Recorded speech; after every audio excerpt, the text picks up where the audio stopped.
Hi guys, my name is Kaylin Chapman. I am a Birmingham Southern College student. I am pursuing a degree with a major in biology and a minor in chemistry.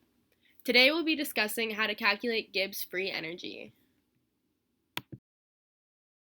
The objectives of today's video are to discuss the relationship of enthalpy and entropy with Gibbs free energy, to predict if a reaction will be spontaneous or non-spontaneous by the sign of delta G, to learn how the sign of enthalpy and entropy relate to temperature and how that impacts delta G, discuss the relationship between the equilibrium constant and Gibbs free energy, predict the sign of G based on the relative value of K, and to calculate the change in Gibbs free energy using either enthalpy and entropy or the equilibrium constant. The change in the free energy of a reaction is also known as the change in Gibbs free energy. Gibbs free energy can be calculated using either the change in entropy and enthalpy or by using the equilibrium constant. If you recall from the video, What is Thermodynamics?, we calculate Gibbs free energy to determine if a reaction is spontaneous, non-spontaneous, or at equilibrium. Some things to remember. If delta G is less than 0, the reaction is spontaneous. When delta G is greater than 0, the reaction is non-spontaneous. When delta G is equal to 0, the reaction is at equilibrium. As mentioned, there are two different ways to calculating Gibbs free energy. The first one we are going to discuss is using entropy and enthalpy. By measuring or calculating the change in enthalpy and entropy, we can predict whether a reaction will be spontaneous or non-spontaneous at certain temperatures. To get a calculated answer, we will use the Gibbs free energy equation. That is delta G equals delta H minus T delta S. Delta is that triangle, and that represents change. So delta G is the change in Gibbs free energy, which is energy available. Delta H is enthalpy change. T is temperature, and temperature will be measured in Kelvin. If it's measured in Celsius, all you have to do is add 273.15. Lastly is delta S, entropy change. This table lays out how to predict if a reaction is spontaneous or non-spontaneous at certain temperatures. In order to determine that, we will look at delta H, delta S, negative T delta S, and delta G. Before going into detail with each row, I would like you to take a look at column delta S and column negative T delta S. As you can see, these signs are always opposite. This is important for later on. In the first row, you can see a negative delta H and a positive delta S. As just discussed, since delta S is positive, negative T delta S is negative. All these factors contribute to a negative delta G, and that makes the reaction spontaneous at all temperatures. In the second row, you will see that non-spontaneous reactions at all temperatures are produced by a positive delta H, a negative delta S, and a positive delta G. Those first two descriptions are considered temperature-independent cases. That means that when delta H and delta S have opposite signs, the reactions occur spontaneously or non-spontaneously at all temperatures. The next two rows are reactions that are temperature-dependent cases, which means when delta H and delta S have the same sign, the relative magnitude of negative T delta S and delta H determines the sign of delta G. In these cases, the direction of the change in temperature is important. In the third row, delta H is positive and delta S is positive. With a positive delta H, the reaction will occur spontaneously only when negative T delta S becomes large enough to make delta G negative. This happens when the temperature rises. The last row shows when a reaction is spontaneous at lower temperatures and non-spontaneous at higher temperatures. Delta H is negative and delta S is negative. The reaction will be spontaneous when negative T delta S becomes smaller than delta H. This happens when the temperature drops. Steps to solving delta G. The first step is to convert all numbers to proper units. The proper units are kilojoules and Kelvin. Step 2. Plug all numbers into the equation and solve. The equation is delta G equals delta H minus T delta S. Step 3. Ask yourself, does this make sense? Does this match my prediction? Now let's go through an example problem to apply what we have learned. The question is the following reaction spontaneous? We know that we can determine if a reaction is spontaneous or non-spontaneous by the sign of delta G. And in order to determine the sign of delta G, we will look at delta H and delta S. Refer back to the table shown earlier and we can predict that the reaction will be spontaneous at high temperatures and non-spontaneous at low temperatures, since delta H and delta S are positive. Since this is a temperature-dependent case, we will have to solve the equation in order to determine the sign of delta G. Now remember the first step for solving for delta G. We have to convert all numbers into proper units. The proper units are kilojoules and Kelvin. We see that the change in enthalpy is already in kilojoules, but the change in entropy is not. To convert entropy from joules per Kelvin to kilojoules per Kelvin, we will be dividing by 1,000. As you can see, the joules cancel out, and then we are left with delta S equaling 0.3548 kilojoules per Kelvin. Now we have to change the temperature to Kelvin. So we have the temperature being 25 degrees Celsius, so we have to add 273.15, and now the temperature is 298.15 Kelvin.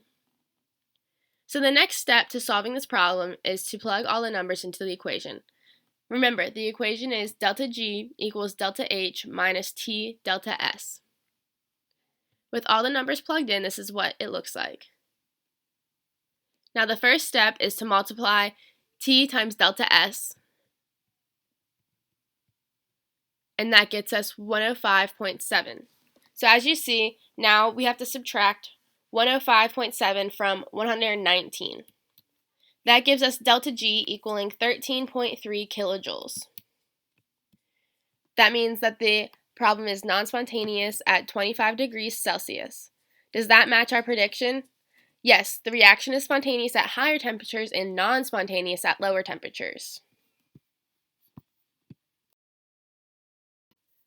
Now that we have gone over how to calculate Gibbs free energy using entropy and enthalpy, we will discuss how to calculate Gibbs free energy using the equilibrium constant K. This is also known as calculating standard free energy changes. This occurs when all components of the system are in their standard states. You can see that the equation is delta G naught equals negative RT ln of K. Delta G naught is the standard Gibbs free energy change. R is a constant that is 8.3144 joules per mole Kelvin. Temperature is T measured in Kelvin. Ln is the natural log, and we will take the ln of K, and K is the equilibrium constant.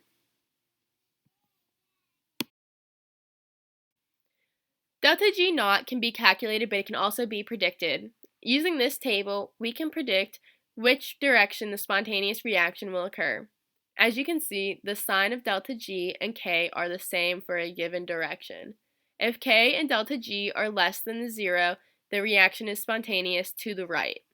If delta G and K are positive, the reaction is spontaneous to the left.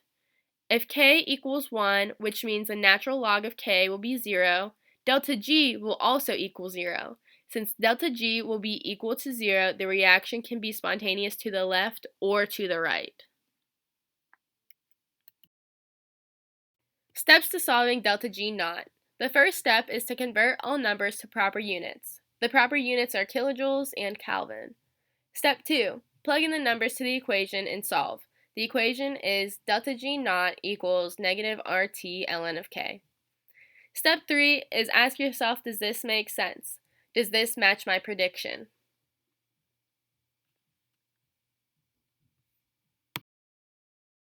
This time, we are going to do a slightly more difficult problem. For part A, we are going to find K, and for part B, we are going to find delta G naught. Part A says find K at 298 Kelvin for the following reaction. It gives us delta G naught at negative 36 kilojoules. For part B, it says use the equilibrium constant K to calculate delta G naught at 298 Kelvin for the following reaction, giving K to be 3.89 times 10 to the negative 34. The first step to solving this problem is to make sure all the numbers are in proper units. The proper units are kilojoules and Kelvin. As you can see, delta G naught is already measured in kilojoules and temperature is already measured in Kelvin. But as you know, the constant R is measured in joules, not kilojoules. So we're going to have to convert R into kilojoules. In order to do that, we're going to divide by 1,000. As you see, the joules cancel out and we are left with 0.008314 kilojoules. The next step is to use the equation and plug in the numbers. The equation is delta G naught equals negative RT ln of K. This is what it looks like with all the numbers plugged in. Since we are solving for K, we want to isolate ln of K. In order to do that, the first step is to multiply R times T. And there we get 2.48 kilojoules per mole. Now, we still want to isolate the ln of K, so we're going to divide both sides by 2.48. We are now left with negative 14.5 moles equals negative ln of K. So we can cancel out these negative signs, and then the 14.5 is now left positive. Now, in order to take the inverse of ln of K, we have to raise e to the 14.5 power. When we do that, we get the answer of K being 2.0 times 10 to the 6th. Now that is our answer for part A. Now we will move on to part B. The first step to solving this problem is to make sure everything is in the correct units. As you can see, everything is in the correct units, but we still need the constant R to be in kilojoules. Since we already have that math, I'm just going to pop that onto the screen. So we're using the same equation from the last problem, delta G naught equals negative RT ln of K. But this time we are solving for delta G naught. So we are given K and we are given T and we have R. So now all we have to do is plug that into the equation. That looks like this.